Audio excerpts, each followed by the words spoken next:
नमस्कार. आपला विषय चालला आहे की भगवंत काहीच करत नाही. ही जी सगळी प्रकृती आहे म्हणजे भगवंताचीच शक्ती आहे, परंतु भगवंताची शक्ती भगवंताच्या अधिष्ठानामुळे सगळं काही करते. म्हणजे ज्याला आपण करून न करता असं म्हणतो तसं या भगवंताचं आहे. तो काहीच करत नाही, परंतु त्याच्याशिवाय काही होत नाही. अशा पद्धतीची प्रकृती सगळं करते असा विषय आपला चालला होता. परमात्म्याच्या सत्तेवर सगळं काही निर्माण होत असलं म्हणजे अगदी पंचमहाभूत, सगळे जीव, पशु पक्षी, प्राणी, देव देवता, यक्ष किन्नर सगळं सगळं सगळं काही ही तिचीच निर्मिती आहे, पण त्याच्या अधिष्ठानामुळे आहे. त्याची सत्ता खरी, पण त्याची शक्ती जी आहे, त्याची शक्ती जी प्रकृती माया ते सगळं ही निर्माण करते. आणि ते निर्माण केलेल्या त्या भूतमात्रांच्या कर्मानुसार त्यांचं येण म्हणजे लय होणं, निर्माण होणं, पुन्हा लय होणं, हे जे चक्र चालू असतं ते या चक्रामध्ये जे अडकणारे असतात त्यांचं पुन्हा पुन्हा चालू राहतं. असा आपला विषय झाला.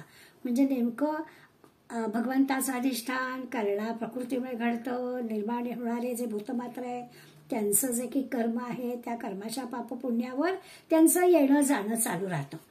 मग जाता जाता असं आपण पाहिलं होतं की जे भगवंताला ओळखणारे आहेत म्हणजे आत्मज्ञानी आहेत त्यांना येणं जाण्याचा प्रश्नच नाही आहे. कारण येणं जाणं कोणाला? पापपुण्य आहे त्याला. ज्याला पापपुण्य नाही, आत्मज्ञान प्राप्त झालेलं आहे, त्याला येणं जाणं नाही. असाही विषय आपण पाहिला. आज आता आपल्याला असं पाहायचं आहे की हे जाता आपल्या लक्षात आलेलं आहे की या चक्रामध्ये कोण अडकतं ते म्हणजे या प्रकृतीचं आपण गुलाम होता कामा नये. जे काही आपण जन्माला आल्यानंतर कर्म करायचं आहे ते कर्म असं निरासक्त बुद्धीने करणं. आपण स्थितप्रज्ञाच्या लक्षणांपासून हे सगळं पाहत आलोय. तेच पुन्हा एकदा आज आपल्याला आठवेल की कशा पद्धतीनं कर्म केलं तर आपण त्याच्यात अडकणार नाही. जे की आपलं साध्य आहे म्हणजे कर्म ह्या सगळ्या चक्रात न अडकणं हे जे की आपलं साध्य आहे ते साध्य जर आपल्याला गाठायचं असेल तर या प्रकृतीच्या या सगळ्या गुलाबीत आपण अडकता कामा नाही. अशा प्रकारचा विचार आपल्याला करायचा आहे. त्याच्यासाठी आपल्याला मोठ्या चिकाटीनं काम करायला हवं. हे की असं एका दिवसाच्या अभ्यासानं काही अभ्यासानं होणार आहे अशातला काही भाग नाही आहे. प्रकृतीचा गुलाम न होता आपल्या वाट्याला आलेलं कर्म शांतपणानं ते करायचं. बरं, मी केलेलं कर्म नाही त्यामुळे फळाचा अधिकारी पण मी नाही. अशा पद्धतीनं त्या कर्माकडे दृष्टी ठेवली आणि चिकाटीनं हे जर केलं स्वाभाविकच आहे. ह्या सगळ्या षड्रिपू, रागद्वेष, हवे नको पण ह्या सगळ्या गोष्टी पण या पापपुण्याला कारणीभूत होतात. त्यामुळे त्याच्याही आपल्याला पलीकडे जायला पाहिजे. असा सगळा विचार आपल्याला वारंवार भगवंत करायला सांगतात.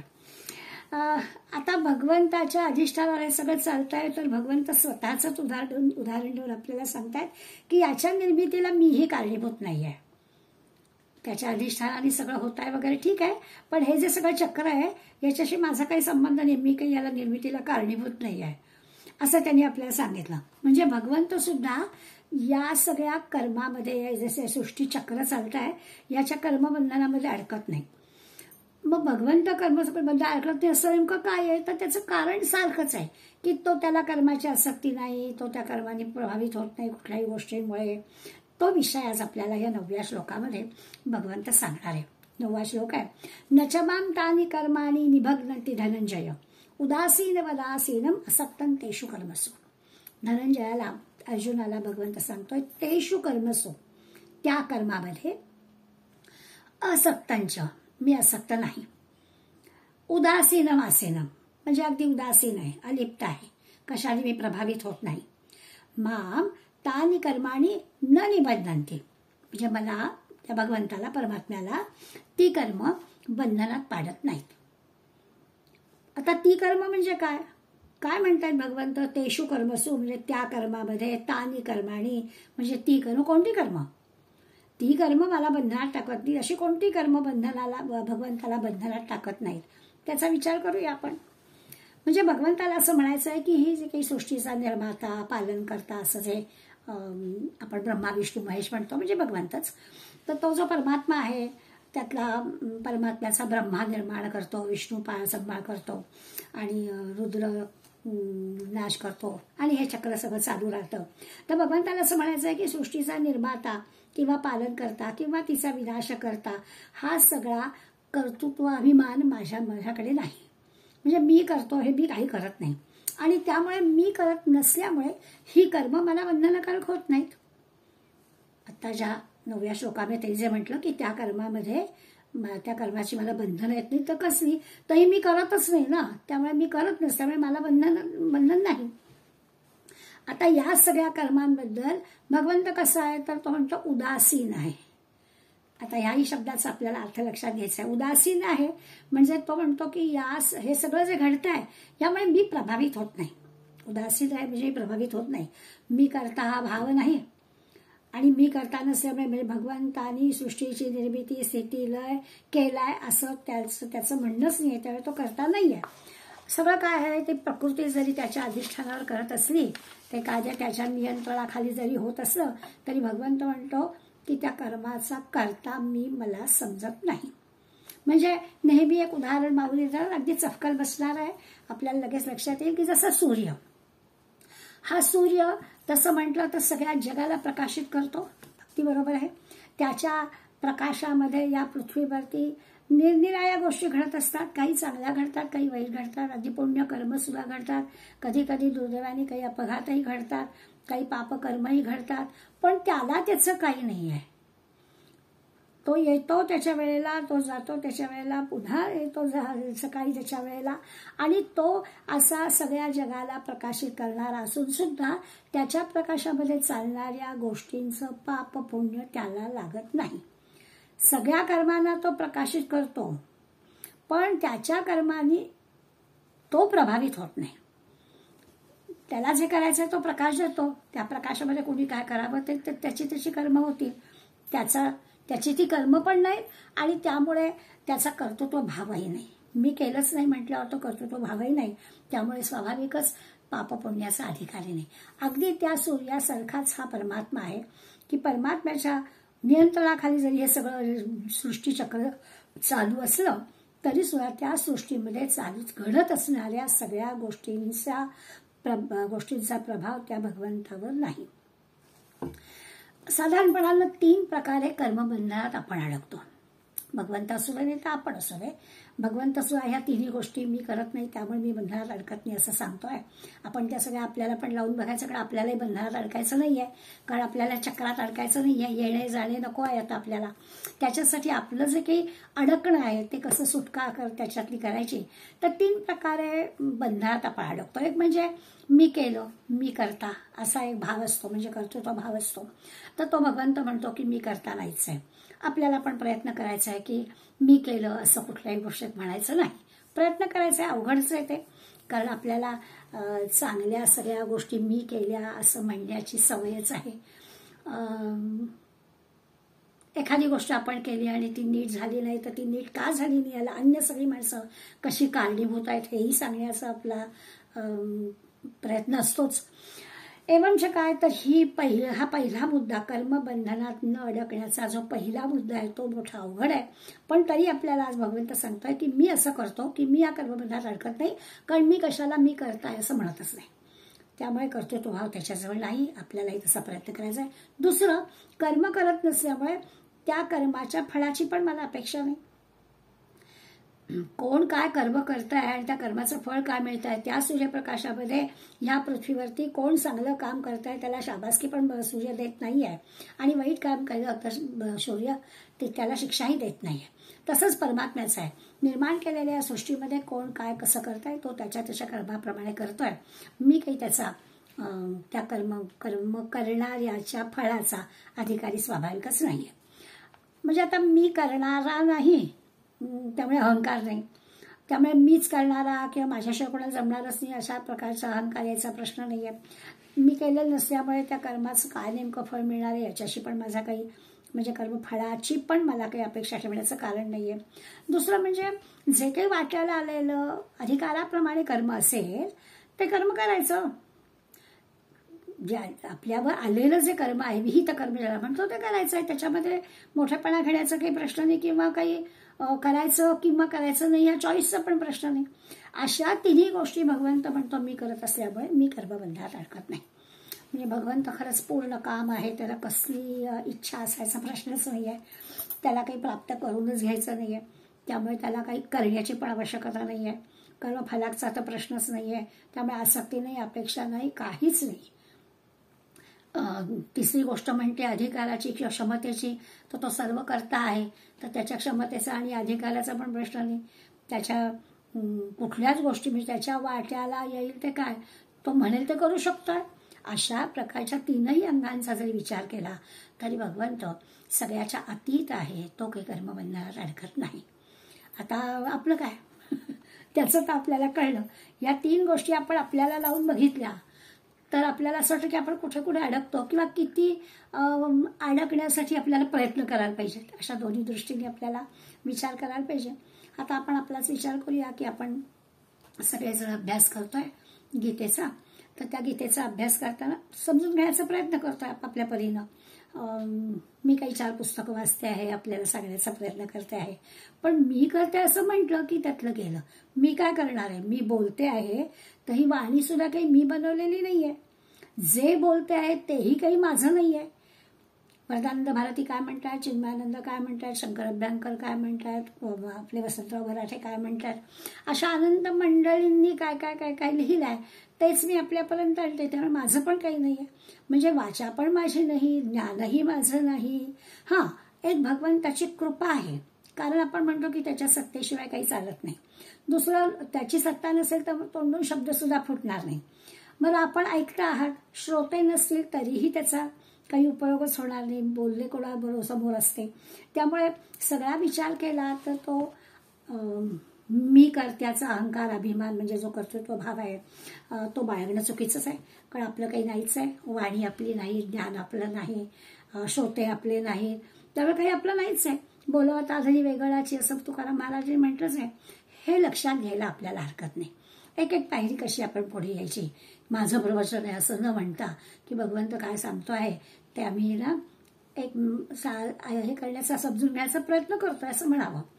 दुसरं असं आहे की खरं आहे, भगवंताची कृपा असेल तर पंगुलंगा येथे गेली. आपण नेहमी म्हणतोच की खरंच पांगळा सुद्धा पर्वत चढेल, मुखा सुद्धा बोलायला लागेल. भगवंताची कृपा असेल तर काय वाटेल ते घडेल. त्यामुळे कुठल्या कर्तृत्वाचा अहंकार घेण्याचं, मी केलं असं म्हणण्याचं खरंच कारण नाहीये. कर्तृत्वाभिमान आणि तो जर नसेल तर मग पापपुण्य पण लागणार नाही. मी केलं ह्याच्यामध्ये सगळं येतं ना, तर अहंकार नको, अभिमान नको कर्तृत्वाचा. आणि स्वाभाविकच त्याचं जे काही फळ आहे ते पण मग भगवंताचंच आहे. चांगलं झालं तरी त्याचंच आहे, काही उणीव राहिली, काही त्रुटी राहिली तरी त्याचीच आहे, आणि तोच ती त्रुटी भरून काढतो असंही आपल्याला माहिती आहे. त्यामुळे आपल्या लक्षात येईल की हे जे भगवंताच्या अधिष्ठानाखाली प्रकृती सगळं काही करते असं जर आपण पक्क समजलं तर मी करता याला काही अर्थच राहणार नाही. हे म्हणणंच मुळे शहाणपणाचं नाही राहणार. आपण करतोय हे म्हणायचं की कारणच नाही. बरं करतानाही म्हणजे त्या कर्माचं फळही नाही हेही आपण पाहिलं, त्यामुळे त्या फळाच्या आसक्ती वाटण्याचं काही कारण नाही आहे. आता हे सगळं आपल्याला जमलं पाहिजे. भगवंताने सांगितलं की हे मला जमतं त्यामुळे मी कर्मबंधात अडकत नाही. आपणही त्या 3 गोष्टी जमवण्याचा प्रयत्न केला तर हे आपल्याला पण जमेल, आणि मग मूळ जो आपला उद्दिष्ट आहे की या चक्रात न अडकता भगवंत प्राप्ती होणं, तिकडे जाण्याची शक्यता आहे. पण हे जमलं पाहिजे. प्रत्येक गोष्टीकडे पाहण्याची दृष्टी आपल्याला बदलता आली पाहिजे. हे काही जमणं सोपं नाहीये.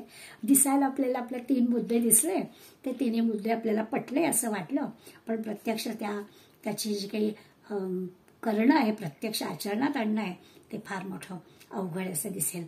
जगात घडणाऱ्या सगळ्या घटनांकडे आपल्याला भगवंताच्या दृष्टीनं पाहायला शिकलं पाहिजे. आपण आपल्या नजरेनं पाहतो, मग त्याचे जे काही चांगले वाईट गोष्टी आहेत, आपली आपली मतं आहेत, ती त्याच्यात व्यक्त करण्याचा स्वाभाविकच आपल्याकडून होतं. आणि इथे तर आपल्याला या सगळ्या गोष्टीचा विचार करताना पाहायचं आहे असं की प्रकृती सगळं करते आहे, मी काहीच करत नाही. आणि प्रकृती सगळं करते आहे तर प्रकृतीला सुद्धा ते म्हणजे ती अलिप्तपणानं सगळ्या घटना घडवते भगवंताच्या अधिष्ठानाखाली. त्यामुळे तिच्याजवळ सुद्धा कर्तृत्व भाव नाही आहे, तर आपल्याजवळ कर्तृत्व भाव असण्याचं काय कारण. आणखीन एखादी गोष्ट अशी जमवायची आहे. काय काय गोष्टी जमवायला लागणार आपल्याला. कर्म करण्यापूर्वीच म्हणजे कर्म करताना सक्ती ठेवायची नाही, फळाकडे बघायचं नाही आहेच, करण्यापूर्वीच किंवा करत असताना तो कर्तृत्वभाव यायला नको म्हणून सारखं मनाला पटवायचं की हे कर्म भगवंताचं आहे, माझं नाहीच आहे. माझं असेल तर तो कर्तृत्वभाव येण्याची शक्यता आहे. हे सगळं भगवंताचं आहे. जे काही करताय ते भगवंताचं कर्म म्हणून करताय. ती भावना ठेवूनच कर्म करायचं. यज्ञात कर्म करोमि तत्त संभवतवाराधनम. शंकराचार्यांनी जी शिवमानस पूजा केली आहे त्याच्यामुळे त्यांनी म्हटलं यज्ञात कर्म करोमि, मी जे जे कर्म करतोय ते ते शंभो तवाराधनम, तुझी आराधना म्हणून करतोय, हे तुझं म्हणून काम करतोय. असं आपलं प्रत्येक कर्म भगवंताचं कर्म म्हणून केलं तर त्याच्यामध्ये जे काही चांगलं वाईट होईल, जे काही यश किती टक्के मिळेल किंवा अपयश येईल, जे काही होईल ते सगळं हे त्याचं असेल. यश मिळालं तर सुख असेल तेही त्याचंच असेल, काही उणीव राहिली अपयश आलं तरी त्याचं दुःख तेही त्याचंच असेल. हा कर्तृत्वभाव जिंकण्याचा एक मार्ग आहे. फारच अवघड आहे, बोलायला फार सोपा असला तरी ही गोष्ट फार अवघड आहे की असं त्याचं समजून प्रत्येक गोष्ट करणं.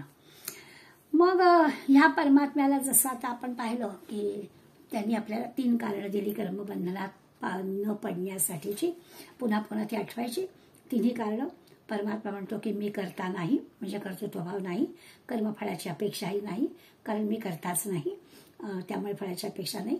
आणि म्हटलं तसं की जो काही क्षमता किंवा अधिकार जे काही सगळं घडत असतं त्याच्यामध्ये आपण कोण असतो करणारे, त्याची सगळी जे काही आपल्याला मिळालेलं, आपल्या वाट्याला आलेलं जे कर्म आहे तर ती आपली क्षमता किंवा आपला अधिकार कोण ठरवतो, तर तेही तो भगवंतच ठरवतो. त्यामुळे आपल्या त्याच्याशी काही संबंधच नाही. वाट्याला आला याचा अर्थ त्यांनी आपली क्षमता ओळखून अधिकार ओळखून ते आपल्याला दिलेला आहे तर ते करायचं, त्याचं समजून करायचं. आपण प्रत्येक वेळेला हा विचार करून प्रयत्न केला जर कर्म करण्याचा, बरं करायला हवंच की त्याचा अभ्यास आपण करतोय. त्यामुळे भगवद्गीता आपल्याला जसं जसं सांगते तसे तसे आपण आपल्याला शक्य होतील तेवढे सगळे प्रयत्न करून आचरणात आणायला हव्यात सगळ्या गोष्टी. तर कर्म करण्यापूर्वी कर्म करताना तो कर्तृत्वभाव आपल्याकडे येणार नाही असा आपल्याला प्रयत्न करायचा आहे. म्हणजे मी केलं, माझ्यामुळे झालं, हे सगळं मलाच जमतं, मी नसेन तर कठीणच आहे, हे जे काही वाक्य असतात ना आपली वाक्य, ती सगळी आता आपल्यासाठी नाहीत, कारण मी केलं असं काही नाहीच आहे. अशा पद्धतीनं आपल्या आचरणामध्ये थोडा थोडा बदल किंवा आपल्याला चुकलं की चिमटा घ्यायचा की अरे तू कोण करणारा, असं विचार करायचा. कर्म झाल्यावर स्वाभाविकच फळाबद्दल तसंच आहे. जे काही भगवंताची इच्छा असेल त्याप्रमाणे आपल्या त्या कर्माचं फळ मिळेल. प्रत्येक कर्माला फळ असतं. त्यामुळे अमुकच झालं पाहिजे, मी एवढे प्रयत्न केले तर व्हायलाच पाहिजे असं पण काही वाटण्याचं कारण नाही. आपण करताच नसू तर त्या फळाकडलं फळ पण असंच मिळालं पाहिजे असं आपण म्हणणारच नाही. त्यामुळे भगवंतानी त्या कर्माचं फळ काय द्यावं, किती द्यावं की नाही याच्यावर आपला काहीच हक्क नाही. अशा पद्धतीचा पण विचार वारंवार करायचा. आणि तिसरं क्षमता आणि अधिकाराचा विचार आपण केला की खरंच आपला तो अधिकार आहे की नाही, आपल्याला ती क्षमता आहे की नाही, हे की आपण ठरवायचं नाही. जे विहित कर्म आपल्याला दिलेलं आहे करायला ती भगवंतानी ठरवलेली गोष्ट आहे असा विचार करून ती करायची. आता या जर 3 गोष्टी आपल्याला नीटपणे समजल्या तर 9वा श्लोक आपल्याला समजला. एकदा 9वा श्लोक मी परत वाचते म्हणजे मला आपल्याला लक्षात येईल. नचमाम तानि कर्माणि निबध्नन्ति धनंजय उदासीन वदासीनम असक्तम तेषु कर्मसु. भगवंत स्वतःच सांगतोय की कर्मात आसक्ती नाही आणि उदासीन प्रमाणे म्हणजे सगळा कर्तृत्वभाव अभिमान सोडून, आणि आता म्हटलं तसं कुठलाही अधिकार वगैरे माझा आहे की नाही, मला जमेल की नाही असं पण नाही, किंवा हे का काम मी करायचं, माझा अधिकार मोठा आहे असं पण नाही. अशा कुठल्याच गोष्टी तो बंधनात अडकत नाही. आणि तो जसा बंधनात अडकत नाही तसा आपण पण या चक्रात अडकायला नको असेल तर आपल्याला सुद्धा या गोष्टी शिकायच्या आहेत. हे समजलं तर मग सगळ्या जगाची उत्पत्ती स्थिती लय हे सगळं जे काही अखंड चालू आहे किंवा प्रकृतीच्यामुळे भगवंताच्या नियंत्रणाखाली परत प्रत्येक वेळेला आपण आठवण देतोय की प्रकृती करत असली तरी भगवंताच्या अधिष्ठानामुळे भगवंताच्या नियंत्रणामुळे सगळं होत आहे. तो तिच्याकडून सगळं करून घेतोय. हे जे भगवंत सांगतोय. पुढल्या श्लोकात पुढे हाच विचार थोडा आणखीन भगवंत ठासून सांगणार आहे, आपल्याला नीट पक्का कळावा, समजुतीने कळावा म्हणून. आता इथे भगवंत सांगतोय की असं सगळं विषय तोच कळलं आपल्याला, त्याचं सगळ्यावर नियंत्रण आहे, पण करते प्रकृती. आणि भगवंत सांगतोय की मी कशातच अडकत नाही, जो अडकत नाही तो या जन्ममृत्यूच्या चक्रामध्ये येत नाही. अशाच सगळ्या गोष्टी आपल्याला 8व्या श्लोकात आपण पाहिल्या, 9व्यात पाहिल्या आणि आता 10व्यामध्ये पण पुन्हा भगवंत एकदा ही गोष्ट ठासून आपल्याला सांगणार आहे. मयाध्यक्षेण प्रकृती सूयते सचराचरम हेतुनानेन कौंतेय जगद्विपरिवर्तते. कौंतेय अर्जुना, मग असे धनंजय म्हटलं, आता कौंतेय म्हटलं. आता आपल्याला या सगळ्या शब्दांचे तोच अर्जुनाला शब्द का वापरला याचे अर्थ आता चांगले माहिती झाले, पुन्हा काही सांगण्याची आवश्यकता नाही. तर अर्जुना, मया अध्यक्षेण प्रकृती ही म्हणजे माझ्या अध्यक्षतेखाली ही जी प्रकृती आहे ही सचराचरम सूयते, ही सगळ्या जगाची निर्मिती करते. आधी जे सांगितलंय तेच पुन्हा सांगितलंय. हे सगळं चराचर जग ही प्रकृती निर्माण करते. मया अध्यक्षेण, माझ्या अध्यक्षतेखाली, माझ्या नियंत्रणाखाली. अनेन हेतुना, याच कारणाने जगद्विपरिवर्तते, या जगामध्ये सतत परिवर्तन होत असतं. म्हणजे ती सगळं चराचर जग निर्माण करते आणि यामुळेच हे सगळं परिवर्तन सतत घडत असतं, संसार चक्र सतत फिरत असतं. आता पुन्हा या 10व्या श्लोकामध्ये हेच का सांगितलं असेल आणि मग ते काय ठासून सांगायचं आहे, त्याच्या मागचा भगवंताचा हेतू आपण लक्षात घेऊया. भगवंत याच्यात म्हणतोय माझ्या अध्यक्षतेखाली माझीच असलेली शक्ती करते आहे, प्रकृतीच करते आहे, मायाच करते आहे, पण ही प्रकृती हे सगळं जे चराचर निर्माण करते ते माझ्या अध्यक्षतेखाली करते. अध्यक्ष म्हणजे कोण? तर आपल्याला माहिती आहे, कुठल्या एखाद्या सभेचा, कार्यक्रमाचा जो अध्यक्ष असतो, तर त्या अध्यक्षाचं काम काय असतं, तर तसं म्हटलं तर त्या अध्यक्षाच्या परवानगीनं ती सभा चालते. ज्या संस्थेला किंवा ज्या कोणी हा कार्यक्रम ठेवलेला असतो त्याचा पदाधिकारी वेगळा असतो, वक्ता वेगळा असतो, पण तरीही त्या कार्यक्रमाला, त्या सभेला एक अध्यक्ष असतो आणि त्या अध्यक्षाचं म्हणजे कामकाज नीटपणानं सुरळीत चालावं, सभेमध्ये जे काही ठरवलं जातं त्याच्यामध्ये त्यांचा प्रत्यक्ष तसा सहभाग काही नाही, पण सगळं नीटपणाने नियमाने होत आहे ना हे बघण्याचं फक्त त्यांचं काम, म्हणजे नियंत्रण फक्त त्यांचं. जसं आता आपण पाहतोय की भगवंताचं नियंत्रण आणि प्रकृती सगळं करताय, तसा शब्द अगदी योग्य वापरलाय की मयाध्यक्षेण, असं माझ्या नियंत्रणाखाली, त्या सभेच्या अध्यक्षांच्या नियंत्रणाखाली सभा चालते तसं म्हणे आहे. म्हणजे कसं, तर समजा एखाद्या राष्ट्रपतींचा, पंतप्रधानांचा प्रवास ठरतो आणि मग समजा त्यांना दिल्लीहून मुंबईला यायचं आहे, तर ते नुसतं सांगणं एवढंच काम त्यांचं आहे. त्याची पुढली जी सगळी योजना आहे ती त्यांच्या सचिवांमार्फत ते सगळे करून घेतात. योग्य त्या सूचना योग्य त्या व्यक्तीला देणं आणि त्यांचा सगळा त्या म्हणजे मुंबई एअरपोर्टवर उतरल्यापासून ते परत जाईपर्यंतच्या मिनिट टू मिनिट सगळे कार्यक्रम, कुठे जायचं, कुठल्या रस्त्याने यायचं, कोणाला भेटायचं, सगळ्या गोष्टी ठरवल्या जातात. आता हे काही त्यांना सूचना द्यायला लागतात का पंतप्रधानांना का राष्ट्रपतींना? काहीच करावं लागत नाही.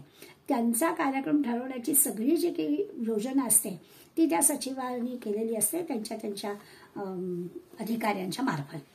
तसंच आहे. मगाशी जे आपण सूर्याचं उदाहरण पाहिलं, माऊली नेहमी सूर्याचं उदाहरण देतात, तसंच आहे की सूर्य उगवला की जगातले सगळे व्यवहार सुरू होतात. अनेक गोष्टी या सूर्यप्रकाशामध्ये घडतात. आपण मगाशी उदाहरण ते घेतलंय. आणि सूर्य अस्ताला गेला, अंधार झाला की काही ज्या गोष्टी ठप्प व्हायच्या असतात ते ठप्प होतात. हेच फक्त म्हणजे हे असं घडतच असतं. ह्याच्यात सूर्याचं काही असणं आणि नसण्याचा काही नाही. तो येतो ते सगळं आपोआप काय खाली घडत असतं ते घडत असतं, त्याचा त्याच्याशी काही संबंध नाही. तसंच भगवंताचं आहे. भगवंताच्या परवानगीनं सगळ्या गोष्टी घडतात, पण भगवंताच्या शक्तीनं ही जगाची निर्मिती केलेली आहे. ती निर्मिती झालेली आहे. त्या निर्मितीमधल्या त्या भूतमात्रांच्या कर्माच्या, पापपुण्याच्या मार्फत त्याचं येणं जाणं होतं. हे पुन्हा जगत निर्माण होतं, लयाला जातं, फिरत राहतं, बदलत राहतं वगैरे वगैरे. पण परमात्मा कसा आहे, तर परमात्मा सत्स्वरूप आहे. त्याचं अस्तित्व कायमच आहे, त्याचं येणं जाणं नाही आहे, त्यामुळे तो आहेच आहे. या सृष्टीच्या आधी होता, आत्ताही आहे आणि नंतरही आहे. या सृष्टीमध्ये सगळे बदल होतील, पण परमात्म्यात काहीच बदल होणार नाही. येणं जाणं, निर्माण होणं, लय पावणं हे त्याच्यासाठी नाही आहे. बाकी सगळं. आणि असं पृथ्वीवरती जे काही बदल होत असतात त्या पृथ्वीवरच्या म्हणजे वस्तू, प्रत्येक सृष्टीतली वस्तू ही बदलणारी आहे, सातत्याने बदलणारी आहे. निर्माण होत असतं, काही काळ राहतं, पुन्हा जातं, हे सारखं चालू असतं पृथ्वीवरच्या प्रत्येक गोष्टीचं. अगदी चर अचर काही असू दे. हे पृथ्वीवर जे काही चाललेलं असतं ते आपल्या लक्षात येईल. परमात्मा आनंद स्वरूप. ज्या परमेश्वराचा आपण विचार करतोय, परमात्म्याचा विचार करतोय की तो येत जात नाही, तो असतोच असतो, तो अखंड, त्याचं साम्राज्य आहेच, अखंड आनंद आहे आणि अगदी आनंदाचा सागर आहे, असं त्या परमात्म्याचं स्वरूप. आणि उलट हे जे सृष्टीमध्ये सारखे कायम बदल होत असतात, तर तिथे की आनंदच असतो असं नाही म्हणता येत. बदल होत असतात, त्यामुळे चांगलं वाईट सारखं चालू असतं, सुख दुःख दोन्ही गोष्टी घडत असतात. असं या सृष्टीतल्या गोष्टी असतात. परमात्म्याच्या बाबतीत विचार केला तर मात्र कायमस्वरूपी अखंड आनंद, आनंदाचा सागरच आहे तो, असं असतं. आता जर का हे सगळं भगवंतानीच निर्माण केलेलं आहे, तर हे त्याच्या विरुद्ध का, असा प्रश्न पडतो. निर्माण जर त्याच्या अधिपत्याखाली झालाय, त्याच्या नियंत्रणाखाली झालाय, तो आनंद सागर, आनंद स्वरूप, मग इथे मात्र त्याची निर्मिती असून सुद्धा त्याच्या विरुद्ध का, तर ह्यालाच म्हणतात भगवंताची लीला. तो आनंद सागर, आनंद स्वरूप आहेच आहे, त्याचं येणं जाणं नाही. आणि त्यांनी निर्माण केलेल्या सृष्टीमध्ये सतत बदल, आणि ते मात्र कायम सुखरूप आहेत असं नाही. आणि याचं कारण काय, तर ही भगवंताची लीला आहे, ही भगवंताची माया आहे. या मायेतून आपल्याला त्या भगवंताला ओळखायचं आहे. सगळंच काही वाईट घडतं अशातला भाग नाही आहे, परंतु त्याच्यासारखं आनंद मिळवायचा असेल तर माऊली छान उदाहरण देतात. माऊली असं म्हणतात की याच्यातून परमात्म्याला कसं ओळखायचं. आपलं होतं असं की आपण सागराच्या किनाऱ्यावर बसलोय, पण आपल्याला लाटाच दिसतात, आपलं लक्ष लाटांपर्यंत जातं, त्या भव्य अशा समुद्राचं दर्शन आपल्याला होतच नाही. खरं आलोय सागर किनारी, सागर पाहायचं आहे आपल्याला. तसंच होतं की हे दृश्य जगच आपल्याला दिसतं आणि त्या पलीकडे असणाऱ्या, अतीत असणाऱ्या त्या परमेश्वरापर्यंत आपण जातच नाही. अगदी असंच आहे, समुद्र दिसतच नाही आपल्याला, लाटाच दिसतात. जोपर्यंत आपल्या मनामध्ये, बुद्धीमध्ये या जगातल्या सगळ्या गोष्टी, त्याचे अनेक रंग, त्याची अनेक रूप, त्याच्या सगळे निरनिराळ्या आपल्याला येणाऱ्या गोष्टींचे अनुभव, हे सगळं जे काही रंगढंग या दृश्य जगातले आपल्याला जोपर्यंत दिसत आहे, तोपर्यंत त्या सगळ्याच्या मागे असलेला परमेश्वर आपल्याला दिसणारच नाही. चराचरामध्ये भगवंत भरलेला आहे असं वारंवार आपल्याला सगळी सांगितलं असलं तरी आपल्याला दिसतं काय, तर दिसतं सगळं दृश्य जग. या दृश्य जगाच्या पलीकडे असणारं, सगळ्यांचं अधिष्ठान असणारं हे जे परमात्मा आहे, तो परमात्मा आपल्याला दिसतो, जे तो दूरच राहतो. जसं सागर दिसतच नाही, लाटाच दिसतात, तसं वरचं जगच दिसतं. अतीत असणारा, सगळ्यांच्यात असणारा तो भगवंत दिसत नाही. तुकाराम मला छान म्हणतात, मन वाचातीत तुझं हे स्वरूप, मन वाचा अतीत तुझं हे स्वरूप. अरे म्हणजे काय होतं, ते तुझं स्वरूप आहे ना, ते मनानी वाचेनी वर्णनच करता येत नाही, त्याच्या अतीत आहे ना, त्यामुळे सांगता येत नाही ते काय येते. श्रुतीने पण असंच वर्णन केलं, येतो वाचो निवर्तन्ते. काही नाही, शब्दामध्ये मांडताच येत नाही, शब्द अपुरेच पडतात. ज्या म्हणजे शब्दांच्या माध्यमातून प्रगट करायचं म्हटलं तर शब्द तोकडेच पडतात, तर त्याचं वर्णनच करता येत नाही, तो परमात्मा कळतच नाही. छान उदाहरण देतात, ज्यांनी आंबा कधीच पाहिला नाही आहे, आंबा हे फळ ज्याला माहितीच नाही आहे, कितीही तुम्ही त्या आंब्याचं वर्णन करा, इतका छान असतो, इतका रंग चांगला असतो, इतका गोड असतो, कसा असतो वगैरे वगैरे, सगळं करा, त्याचे किती पदार्थ होतात, कोणत्या ठिकाणी येतो, तर कसं रोप वाढवायचं असतं, सगळं तुम्ही आंब्याचं वर्णन करा. जोपर्यंत त्याला प्रत्यक्ष अनुभूती नाही, प्रत्यक्ष त्यांनी त्याची चव बघितली नाही, तर एवढं सगळं वर्णन करून त्याचा उपयोग काय. तसं आहे, त्या भगवंताचं सगळं वर्णन केलं आहे, पण आपल्याला अनुभूती नसेल तर आपल्याला कसं कळणार. आत्मसाक्षात्कार झाल्याशिवाय ते कळणार नाही. बरं, ते दुसऱ्याला कळून आपल्याला उपयोग नाही. त्या आंब्याचं किती वर्णन केलं तरी त्या आंब्याची प्रत्यक्ष चव घेतल्याशिवाय त्याला ती अनुभूती येणार नाही. तसंच आहे या सगळ्या वर्णन केलं मन वाचा ती तर तुझे हे स्वरूप नाही वर्णन करतात तुकाराम महाराज म्हणतात, किंवा येतो वाचोनी वर्तनते, वाणीला नाही जमत आहे, शब्द अपुरे पडत आहेत. हेच खरं आहे, त्या परमात्म्याचं वर्णन करता येत किती किती प्रयत्न केला तरी सुद्धा ते कळत नाही. कारण ही सगळी बहुरंगी दुनिया आहे ना, त्याच्यात आपण त्या परमात्म्याला विसरूनच जातो आणि त्यामुळे आपल्याला ते कळत नाही.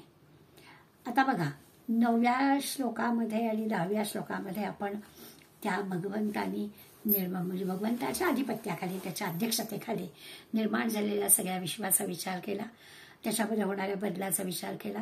हे बदल होत आहेत, सातत्याने बदल होतात आणि त्या चक्रामध्ये आपल्याला अडकायचं नसेल तर काय करायला पाहिजे हे पण भगवंतानी स्वतःच्या उदाहरणाने आपल्याला सांगितलं. मी अडकत नाही, मी या कर्मबंधात अडकत नाही, तुम्हालाही कर्माला अडकायचं नसेल तर असं असं करा, असा सगळा विचार आपण केला.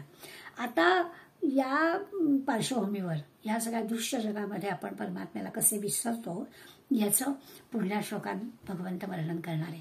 आणि हे वर्णन करताना थोडासा आता टर्न या विषयाला येणार आहे. म्हणजे भगवंत आपली कमतरता आपल्याला सांगणार आहे. का आपल्याला हे कळत नाही? सगळ्या 84 लक्ष योनीतल्या माणूस म्हणून जन्माला आलेल्याला बुद्धी आहे, विचारशक्ती आहे, विवेकशक्ती आहे, तर त्याला हे समजलं पाहिजे. परंतु वेगळ्याच पद्धतीने हा माणूस विचार करतो आणि त्यामुळे मला तो जाणत नाही. खरं तर ना 7व्या अध्यायामध्ये अगदी हाच विचार जो आत्ता आपण 11व्या श्लोकामध्ये वाचणार आहोत तो यापूर्वी सांगून झालेला आहे. अव्ययम व्यक्तिमापन्नम मन्यन्ते माम बुद्धया परम भाव मजानंतो ममाव्ययमदुत्तमम असा 7व्या अध्यायात आपण श्लोक पाहिला होता. त्याच्यामध्ये त्यांनी असं म्हटलं होतं अल्पबुद्धी म्हणजे भावम अजानंत, जे जाणत नाहीत भगवंताबद्दल, जे जाणत नाहीत भगवंताचा खरा जो काही दाखवता येत नाही ना तर त्याच्याबद्दलचा जो अंतःकरणात भाव आहे तो भाव जे जाणत नाहीत असे जे अल्पबुद्धीचे लोक असतात ते भगवंत त्यांना म्हणतोय त्यांना की ते ना माझा परम भाव जाणत नाहीत, मी नेमका कोण आहे हे त्यांना माहीतच नसतं. आणि मग खरा मी कसा तर अव्यक्त आहे आणि अव्यक्त असलेला मला ते काय करतात ते देहधारी समजतात, व्यक्ती समजतात, व्यक्तिमापन्नम व्यक्ती समजतात आणि असं समजल्यामुळे देहधारी असं समजतात आणि त्यामुळे मग खरा परमात्मा त्यांना कळतच नाही. हे 7व्या अध्यायात एकदा सांगून झालेलं आहे. आता पुन्हा तसंच भगवंत आपल्याला सांगणार आहे. आणि तो म्हणतोय तेव्हा अल्पबुद्धी शब्द वापरला आता मूढ शब्द वापरणार आहेत. पण म्हणाले मला अवतार धारण करून येणाऱ्या परमात्म्याला ते काय करतात त्यांच्यासारखं म्हणजे माणूस भगवंताला माणसासारखंच समजतो आणि त्यामुळे त्याला खऱ्या परमात्म्याचा अर्थ कळतच नाही, अशी गडबड होते. म्हणजे 11व्या श्लोकामध्ये भगवंताची ओळख कशी असायला हवी आणि त्याच्यात मोठं कोड आहे बरं का. माऊलींच्या जवळजवळ या श्लोकासाठी 50 ओव्या लिहिली आहेत. आपल्याला आपण गीतेचा अभ्यास करतोय त्यामुळे मी काही त्या ओव्यांची उदाहरणं देणार नाही आपल्याला, परंतु आठवण होते की माऊली तो मुद्दा पटवण्यासाठी विविध उदाहरणं देऊन आपल्याला ते सांगतायत. इथे आपल्याला 11व्या श्लोकात त्यांनी सांगितलं होतं असं अमजानंती माम मूढा मानुषीम तनुमाशतम परम भाव मजानंतो मम भूत महेश्वरम. ते म्हणतात मूढा म्हणजे मूढ लोक. मग असेच म्हटलं की अल्पबुद्धी असणारे लोक किंवा समर्थ तर मूढ आणि पडतपूर्वक शब्द वापरतातच, ते जे मूढ आहेत असे मूढ लोक. आता क्षणभर आपण आपल्याला म्हणूया, क्षणभर कशाला आपल्यासाठीच आहे, तर आपल्यासारखे जे मूढ लोक आहेत मम परम भाव अजानंतः, भगवंत म्हणतोय की मूढ लोक माझा परमभाव जाणतच नाहीत. म्हणजे मी अध्यक्षच आहे, माझ्या नियंत्रणाखाली चाललाय, मी काही करत नाहीये, त्यांच्या पापपुण्याप्रमाणे ह्या चक्रामध्ये सापडतायत. हे सगळं जे काही परमात्मा म्हणून सांगतोय त्या परमात्म्याला ही मूढ मंडळी जाणतच नाहीयेत. मम परम भावम अजानंता, माझा खरा परमभाव काय आहे म्हणजे खरा माझा अर्थ काय आहे हे ते जाणत नाहीत. मानुषीम तनुम आश्रितम म्हणजे भगवंत अवतार धारण करून येतो आणि त्या मनुष्य अवतार धारण करून आलेल्याला ते काय करतात, अवजानंती, अनादर करतात. म्हणजे कृष्णाच्या आणि रामाचा अवतार धारण करून आलेला तो भगवंत आहे, त्या भगवंताला त्यांच्यासारखंच आमचा जसा हा देह आहे, नरदेह आहे, तशा नरदेहातच भगवंत आला असून सुद्धा आपल्यासारख्याच आवडी निवडी, पाप पुण्य, भलं बुरं, सुख दुःख हे त्याला पण आहे असं समजतात आणि माझा अपमान करतात, अवमान करतात.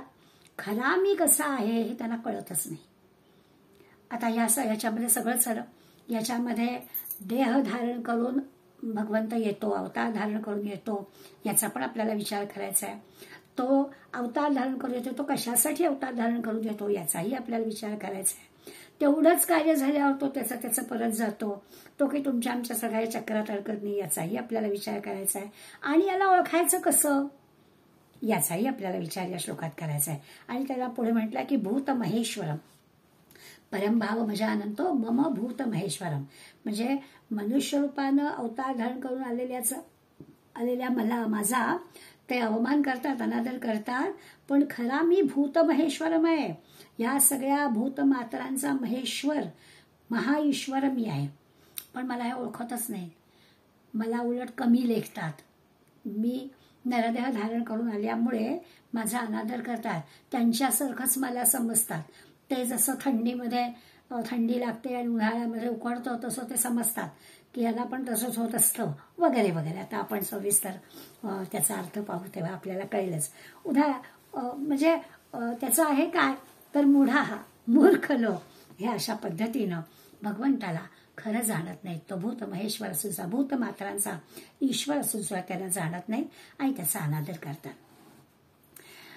समजून घेऊया आपण की मानुषीम तनुमाश्रितम मनुष्यदेह धारण करणारा भगवंत आहे, त्याचा अनादर का होतो आहे, का बरं केला जात आहे. खरं तर असं आहे, भगवंतानी 4थ्या अध्यायात सगळ्यांच्या ते श्लोक आपल्या पाठ आहेत, 4थ्या अध्यायात सांगून टाकलेलं आहे. भूतानाम ईश्वरोपे म्हणजे सगळ्या प्राणीमात्रांचा ईश्वर तो आहेच. आणि धर्माचा ऱ्हास होत असताना यदा यदा धर्मस्य ग्लानिर्भवति भारत अभ्युत्थानम धर्मस्य तदात्मनं सृजाम्यहं परित्राणाय साधूनां विनाशाय च दुष्कृतां धर्मसंस्थापनार्थाय संभवामि युगे युगे. या 2 श्लोकांमध्ये सगळं सांगून झालेलं आहे की मी काय करतो तर धर्माचा ऱ्हास होत असताना म्हणजे अधर्माची वाढ होत असताना मी अवतार धारण करून येतो. आणि अवतार धारण करून येण्याचा उद्देश माझा तोच असतो, सज्जनांचा उद्धार करण्यासाठी, दुष्टांच्या निर्दालनासाठी आणि धर्माची स्थापना करण्यासाठी मी युगायुगात प्रगट होतो असं भगवंतांनी 4थ्या अध्यायात आपल्याला सांगितलं. याला आपण अवतार असं म्हणतो. हा भगवंत अवतार धारण करून येतो. आणि तसं पाहायला गेलं तर सगळी संत मंडळी सुद्धा हे भगवंताचे अवतारच असतात. त्या त्या कामासाठी ते येतात.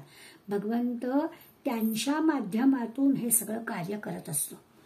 आणि म्हणून संतांना एक शब्द आहे भूदेव, म्हणजे भूदेव संतासी सदा लवावे आपण रोजच्या श्लोकात म्हणतो. ते पृथ्वीवरील संतांनाच भूदेव म्हटलेलं आहे. पृथ्वीवरील संत आहेत ते सदा लवावे म्हटलंय, नम्र व्हावं त्यांच्या पुढे. अशा पद्धतीने सदा नमावे, काय नमस्कार करावा, काही म्हणा. तर हे का करायला सांगितलंय, ही जी प्रार्थना आहे या प्रार्थनेतच आपल्या लक्षात येईल की तो घेतोच अवतार, त्यांनी शब्द दिले आपल्याला. मग आता भगवंतानी या ठिकाणी मूढा हा असं मूर्ख माणसं माझा भाव जाणत नाही, हा जो श्रेष्ठ परम श्रेष्ठ भाव आहे तो जाणत नाही. भूतमात्रांचा ईश्वर असणाऱ्या मला असं जेव्हा मी मनुष्य रूपात अवतार धारण करून येतो तेव्हा माझा अनादर करतात असं म्हटलंय. याचा अर्थ आपल्याला समजून घ्यायला हवा. त्यांनीच अवतार धारण मी काय घेऊ देतो ते कारण सांगितलंय. आपल्या गरजेसाठी तो येतो, हा त्याचा खरं सरळ सरळ अर्थ आहे. सज्जनांच्या रक्षणाला येतो, दुष्टांच्या निर्दालनासाठी येतो, धर्माच्या स्थापनेसाठी येतो असं सांगितलेलंच आहे. मग असं असताना भगवंत जर म्हणतोय की मूढ लोक, आता सर्व मंडळी नाही, यातली मूढ मंडळी जी आहे ती भगवंताचा अनादर करतात. म्हणजे काय ते आपण समजून घेऊया, नेमकं भगवंताला काय म्हणायचं ते कळेल. आता आपण लक्षात घ्यायचं की हा सगळा जो काही विषय चाललाय तो परमात्म्याच्या खऱ्या स्वरूपाचा अभ्यास करायचा आहे. आणि वारंवार आपण म्हणतोय की परमात्मा कसा आहे, तो निर्गुण निराकार आहे. त्या निर्गुण निराकार परमात्म्याला जाणायचं आहे. अगदी तत्वज्ञानाचा विचार केला तर वारंवार आपण अहम ब्रह्मास्मी, तत्वमसी, सर्वम खलु इदं ब्रह्म, अशा सगळ्या गोष्टी समजून घेण्यासाठी हा सगळा प्रयत्न आहे. आणि भगवंत कसा आहे, तत्वमसी, हे जाणायचं आहे.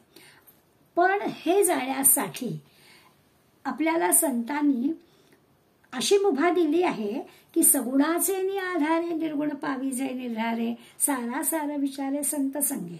संतांच्या सहवासात राहावं, सारासार विचार करावा, सगुणाचा आधार घ्यावा आणि निर्गुण निराकार परमेश्वराला जाणावं. हा सगळा प्रवास संतांनी आपल्याला शिकवलाय. या सगळ्या प्रवासामध्ये आधीच्या सगळ्या पायऱ्या, निर्गुण निराकार भगवंताला जाणण्यापर्यंतच्या सगळ्या पायऱ्या ह्या अशा आहेत की भगवंत वेगळा आणि मी वेगळा, पण हरकत नाही, भक्तीची सुरुवात अशी झाली तरी चालणार आहे. म्हणजे असं आहे की त्या भगवंताला आपण मूर्तीत पाहतो, मग मूर्तीची आपण प्राणप्रतिष्ठा करतो, त्या मूर्तीची आपण पूजा करतो, त्या मूर्तीला आपण नटवतो, सजवतो, दागिने घालतो, अगदी त्याला स्नान घालतो, त्याला नैवेद्य दाखवतो, अगदी त्याला पंख्याने वारा घालतो, त्याला थंडी आली तर शाल घालतो, त्याला उठवतो, त्याला झोपवतो, सगळ्या गोष्टी करतो. आता याच्यात काहीच गैर नाही आहे, कारण सगुणाचे आधारे निर्गुण पाविजे निर्धारे, त्या निर्गुण निराकार भगवंत समजण्यासाठी सगुणाचा आधार घेऊन जायचं आहे. आणि ह्या सगुणाच्या आधारामध्ये हा जो त्याच्याबद्दलचा चांगला भाव आहे तो भाव व्यक्त करण्यासाठी ह्या सगळ्या गोष्टी भक्त करतो. याला मूढा हा नाही म्हटलेलं, हे सगळं करू नये असं नाही म्हटलेलं, पण हे म्हणजे काही भगवंताचं खरं स्वरूप नाही. खरं भगवंताचं निर्गुण निराकार स्वरूप जाणण्याची आवश्यकता आहे. तो नित्य आहे, सूक्ष्म आहे, शाश्वत आहे. हा, सगुण आहे, निर्गुण आहे, स्वयंभू आहे, व्यापक आहे, अमर्याद आहे, सगळ्याचा निर्माण करणार आहे. हे सगळं जेव्हा आपल्याला सगळं समजेल तसा तसा आपला भगवत भाव हा वाढत जाईल. जसा जसा आपण या संतांपुढे नम्र होऊ तसं तसं भगवंताबद्दलचा भाव आपला वाढत जाईल. इकडे विनम्रता जेवढी जास्त तेवढा निर्गुण निराकार भगवंत कळण्याचा भाव जास्त. अशा पद्धतीनं त्या भगवंताला ओळखण्याचा जो काही मार्ग आहे तो मार्ग आपल्याला मान्य आहे. पण या मार्गाने न जाता या श्लोकामध्ये मूढ मंडळी माझा अनादर करतात असं ते म्हटलं आहे. ते मूढ आहात, ते अविवेकी, भगवंताच्या स्वरूपाला न जाणणारे, केवळ मनुष्याचा जन्म मिळालेला आहे म्हणून प्रपंचातच गुंतणारे, मौज मजा करणारे, आणि म्हणून ते जे मीच करता, मीच भोगता, मी सगळं करतोय म्हणून मलाच सगळं मिळालं पाहिजे अशा पातळीवर असणारे, मग भगवंताला सुद्धा ते याच पद्धतीनं मानतात. अशा सगळ्या लोकांना त्यांनी मूढा हा शब्द वापरलाय की भगवंताला सुद्धा कसं हे करायचं, माझा प्रपंच नीट व्हावा यासाठी त्यांना भगवंत हवा असतो. भगवंत जो की आहे तो माझ्या प्रपंचासाठी हवा आहे, माझा प्रपंच त्यांनी नीट करावा, माझ्या प्रपंचात ते दुःख आणू नये, त्याच्यासाठी ते भक्ती करतात. पण यातून काही भगवंताचं खरं स्वरूप त्यांना कळणार नाही. त्यांना प्रपंचच खरा वाटतो आणि त्या प्रपंचाशी एकरूप होता होता त्याच्यातली सुख दुःख भोगत असताना त्यांचं चक्र चालूच आहे 84 लक्ष योनीचा फेऱ्यामध्ये. त्यांच्याबद्दल भगवंत ते मूढा. अशी जी मंडळी आहेत पुन्हा पुन्हा चक्रात अडकणारी, ती मंडळी कसा विचार करतात तर माझा अनादर करतात, माझा अवतार कार्य लक्षात घेत नाहीत, मला त्यांच्यासारखंच समजतात, ते प्रपंचाशी किंवा त्या दृश्य जगाशी कसे गुंतलेले असतात त्यांच्याबद्दल त्यांनी मूढा हा शब्द वापरला. शहाणे जे आहेत त्या शहाण्यांबद्दल नाही म्हटलेलं तसं, कारण त्यांना शहाण्या माणसांना देवाशिवाय स्वतंत्र काही जगामध्ये आहे असं वाटतच नाही. त्यांना माहिती आहे की या जगामध्ये दिसणाऱ्या सगळ्या ज्या गोष्टी आहेत, चर अचर सगळ्या आहेत, अगदी नामरूपात्मक आहेत, ते सगळं विश्व म्हणजे ईश्वरच आहे. चराचरात तो भगवंत भरलेला आहे असं त्यांना माहिती आहे. त्यामुळे ते नाही कुठल्या मोहाला बळी पडत. त्यांचं कर्म, उपासना, ज्ञान या सगळ्या साधनत्रयीतून त्यांची वाटचाल चालू असते. त्यांना मूढा म्हटलेलं नाही आहे. त्यांना भगवंताचं स्वरूप या देहामध्ये असं नाही कळलं तरी त्यांना मार्ग मिळालेला आहे, त्यामुळे त्यांना या नाही दुसऱ्या जन्मात पण त्या मार्गात जातीलच ते, आणि त्यांना भगवंताचं खरं स्वरूप काय ते कळेलच. पण जे प्रपंचात रमणारे आहेत, या ठिकाणी आपल्याला मूर्तीपूजेचा पण अर्थ नीट समजून घ्यायला हवा. म्हणजे असं आहे की आपण करतो ना, दगडाच्या, मातीच्या, धातूच्या, चांदीच्या मूर्तीची आपण पूजा करतो. म्हणजे या सगळ्या दगडाची, मातीची पूजा आपण करत नाही. या दगडांनी बनवलेल्या, मातीने बनवलेल्या किंवा काय चांदी धातूने बनवलेल्या त्या भगवंताची पूजा आपण करतो. माध्यम म्हणून आपण ती वस्तू वापरलेली आहे. गणपतीची, देवीची, काय रामाची जी काही मूर्ती असेल त्या मूर्तीसाठी माध्यम म्हणून ती वस्तू आपण वापरली, आणि मग अशा त्या आधाराने निर्माण केलेल्या साक्षात भगवंताचीच पूजा आपण समजून ती करतो. मग ते घरातल्या देवांची पूजा असेल, मठ मंदिरामधल्या भगवंताची पूजा असेल, खरंच नित्य नैमित्तिक पूजा असतील, त्या मूर्तींचं आगमन असेल, विसर्जन असेल, सगळं आपण करतो. पण या सगळ्या गोष्टींच्या मागे विचार हाच असतो. अगदी मंत्राच्या, स्तोत्रांच्या साह्यानं आपण विधिवत भगवंताची पूजा करतो. गणपतीचं जसं आपण अगदी व्यवस्थित त्या आधी त्याचं काय म्हणायचं आवाहन तिला करतो आणि मग विसर्जन करतो, हे सगळं करतो. तर त्या ठिकाणी आपण प्रतीक म्हणून त्या हे करतो, आणि मग त्या प्रतिकात्मक अशा त्या भगवंताची सेवा करताना दास्य भावाने अनेक गोष्टी, म्हणजे पूजेचे सगळे उपचार आपण करतो. त्याच्यामध्ये परमभाव म्हणजे तो दास्य भाव असतो की सगळं जे आहे ते भगवंताचंच आहे, पण भगवंताला ते अर्पण करायचं. म्हणजे खरोखरच मगाशी जी यादी आपण केली ते सगळं आपण भगवंताला अर्पण करतो. अगदी पत्रं पुष्पं फलं तोयं यो मे भक्त्या प्रयच्छति, अत्यंत भक्तीनं भगवंताच्याच गोष्टी भगवंताला आपण अर्पण करतो. खरोखरच दास्य भावाने विचार केला ना तर त्या भगवंताशी नातं जोडतो. कधी आपला मुलगा म्हणून, किंवा कधी आपला भाऊ म्हणून, कधी आपला पती म्हणून, कधी आपला सद्गुरू म्हणून त्याच्याशी असं काही नातं जोडतो, आणि त्याला जे काही लागेल म्हणजे कल्पनेने सुद्धा कदाचित, पण त्या सगळ्या गोष्टी त्याला पुरवतो, त्याची सेवा करतो. हे सगळं त्याच्या माध्यमातून म्हणजे भगवंताला मिळतं असाच भाव असतो त्याच्यामध्ये. त्याच्यामुळे धातू, दगड, माती जाच्या जागीच राहते. देवाच्याच साठी या सगळ्या गोष्टी करत असतो. पण होतं असं, माणूस कसा आहे तर हे सगळं माणूस ज्या भावानं करतो त्याच्या मागे हेतू काय आहे तो महत्वाचा आहे. जर का असं असेल की तो प्रपंचानेच ग्रासलेला, मोहानेच ग्रासलेला असेल तर काय, माणूस उत्सवप्रिय असतो, त्यामुळे हे सगळं तो करतो, आणि भाव जर त्याचा वेगळा असेल तर मग काय, भगवंताला त्याच्या म्हणजे त्याच्या अवताराचं खरं कारण काय आहे ते जाणतच नाहीत. मग देवाचं म्हणजे अवतारी पुरुष हे देवाचे प्रतीक आहेत. मूर्ती म्हणजे काही ईश्वर नाही असं हे म्हणतील, पण आपल्याला खऱ्या अर्थाने विचार करायचा, मूर्ती म्हणजे ईश्वर नसेल, पण मूर्ती हे ईश्वराचं प्रतीक आहे. म्हणजे जसं असतं ना की ध्वज म्हणजे काही राष्ट्र नाही, पण ध्वज म्हणजे राष्ट्राचं प्रतीक आहे. किंवा आपण नेहमी समर्थांच्या आणि याच्या शिवभावे जीवसेवा, म्हणजे भगवंताची सेवा करायची आहे तर समाजातल्या सगळ्या गोर, गरीब, दीन, दयाळू अशा सगळ्या मंडळींची सेवा करणं, त्या भूतमातांची सेवा करणं म्हणजे ईश्वराची सेवा करणं, म्हणजे ते ईश्वराचं स्वरूप आहे. अशा पद्धतीने अर्थ जर आपण त्या लावला तर भगवंताला ते मान्य आहे. भगवंताचा अवतार हा रावण कुंभकर्णाला मारण्यासाठी जसा आहे तसा ज्ञानेश्वर तुकारामांच्या साठी सुद्धा आहे.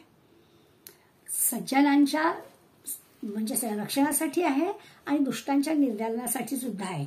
या दोन्ही गोष्टी आपण लक्षात घेतल्या आणि भगवंताची भक्ती केली, म्हणजे भक्त भगवंताची भक्ती करतात, त्यातला भाव फक्त कसा असला पाहिजे ते आपल्या लक्षात घ्यायला पाहिजे. असं राधेचं उदाहरण देतात. राधेच्या अंतःकरणामध्ये कृष्णाबद्दल इतकं प्रेम होतं की त्याच्यासाठी काहीही, तर असा भाव असणं अपेक्षित आहे. पण जर दुसऱ्या बाजूने आपण विचार केला की दक्षिणा कुठे चांगली मिळेल तिथे पूजा करणारा जाणारा पुजारी. आता मनातला भाव लक्षात घ्यायचा. राधेच्या मनातल्या भावाला आपण एवढं मोल का देतो, तर त्या कृष्णासाठी काय वाटेल ते म्हणजे किती, तर 7 जन्म दुःख दारिद्र्यात तुला काढावे लागतील असं तिला सांगितलं गेलं. ती म्हणाली चालेल, माझ्या कृष्णाची पोटदुखी थांबणार असेल तर मी 7 जन्म दुःख दारिद्र्यात राहीन. ही राधा, तिच्या अंतःकरणामध्ये असणारा भगवंताबद्दलचा भाव महत्वाचा आहे. ही सगुण पूजाच आहे, पण ही सगुण पूजा परिपूर्ण आहे, ती भगवंताला मान्य आहे. मग तिथे राधा आणि श्रीकृष्ण हे 2 असले, द्वैत असलं तरीही भगवंताला ते मान्य आहे. जसं आपण नेहमी गुलाबराव महाराजांचं उदाहरण घेतो.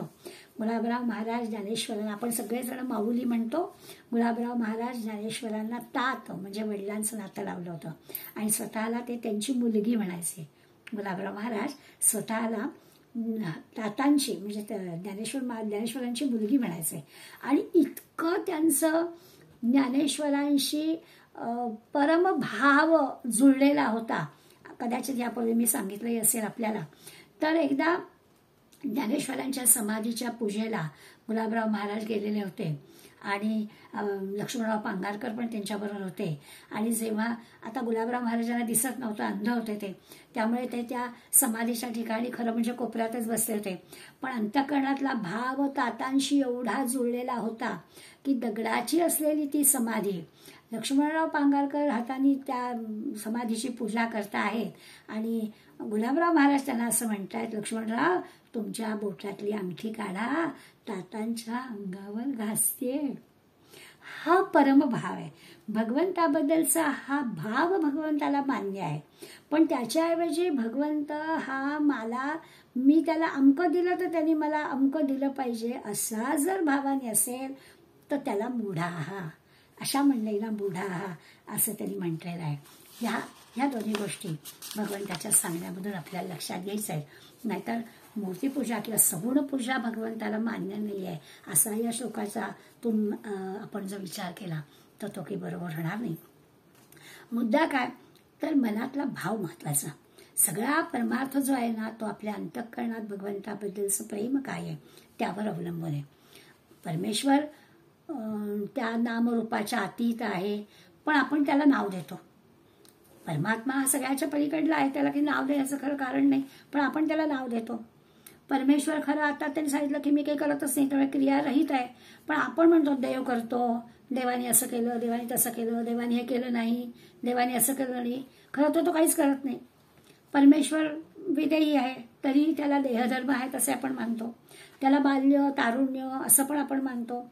आता म्हटलं तसं त्याच्याशी आपण नाती पण जोडतो. देवाला तहान लागते, देवाला भूक लागते, 56 भोग, देवाला 56 भोग आपण घालतो. सगळं आपल्याला जे काही लागतं ना तसं तसं ते देवाला लागतं. किंवा अमक्या देवाला अमकं लागतं असं पण, जसं गणपतीला दुर्वा लागतात, शंकराला बेल लागतो, किंवा विठोबाला तुळस लागते. हे सगळं आपणच ठरवलेलं असतं.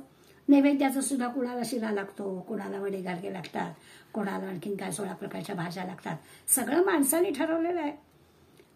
खरं तर तो इतका स्वयंभू भगवंत आहे तर त्याचे पण आपण जन्मदिवस साजरे करतो. म्हणजे ज्याला रूप गुण वर्ण ज्याला नाही तो खरा श्रीहरी. त्याचं वर्णन असं आहे, नाही रूप गुण वर्ण तो श्रीहरी. माऊली वर्णन करतात त्याचं. किंवा अणोरणीयान महतो महियान असं कठोपनिषदातलं वर्णन आहे की अणूपेक्षा लहान आणि आकाशापेक्षा मोठा असा तो देव आहे. किंवा गीता वर्णन करते एकांशेन स्थितो जगत, एका अंशाने सगळं जग व्यापणारा, जगाच्या अणुअणूमधून प्रगट होणारा असा देव आहे.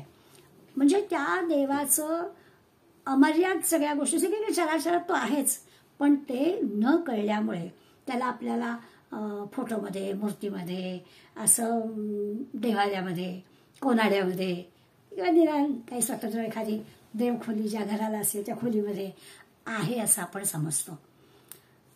चराचरात सगळीकडे असणारा, पण आपल्याला मात्र असं समजतो आपण. तर त्यातला भाव लक्षात घ्यायचा. आणि नेहमी आपण गोंदवलेकर महाराज आपल्याला उदाहरण देतातच. आणि त्या उदाहरण असं जो कोणी आपल्याला सगळीकडे भगवंत आहे, मग तुम्हाला देवळातच अगदी कोणाल्यातच आणि घरातच कशाला पाहिजे असं कोणी म्हटलं, किंवा एवढी मोठी मंदिरं कशाला बांधायला पाहिजे, चराचरात देव आहे, तर त्याला पण आपल्याला उत्तर देता आलंच पाहिजे की चराचरात जरी देव असला तरी त्या ठिकाणी देवाचं जे अस्तित्व आहे ते आम्ही का मानतो.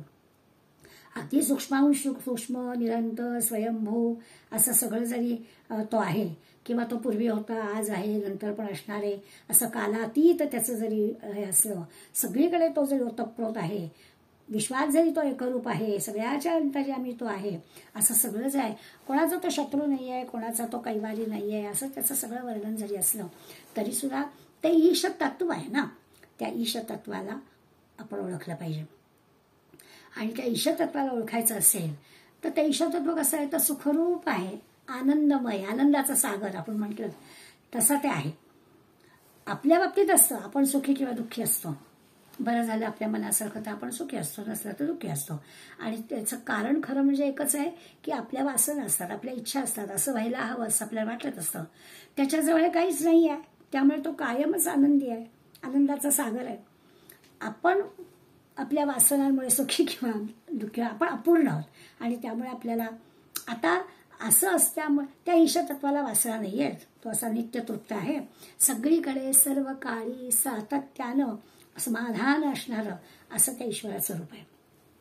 हे भगवंताचं रूप जर आपण लक्षात घेतलं तर आपल्याला, आणि कोणाच्या लक्षात येईल, प्रपंचमोही असणाऱ्या मूढ मंडळींच्या नाही लक्षात येणार. देवाविषयी ही मूढ मंडळी प्रपंचासारखा जर विचार करणार असतील, देवाला अमुक दिलं की देव प्रसन्न होतो, किंवा देवाला मी ते दिलं नाही म्हणून देव माझ्यावर कोपला, ह्या बोलण्याला खरा काही अर्थच नाहीये. तो कशाला कोपेल आणि तो कशाला काय देईल आणि घेईल, काहीच नाही. त्याचं खरं स्वरूप जर कळायचं असेल तर समर्थ आपल्याला सांगतात, भगवंताचं खरं स्वरूप कळायला ऐसा जयाचा विचार कळला, ज्याला भगवंताच्या स्वरूपाचा विचार काय तो कळला, तेने सत्संग धरला.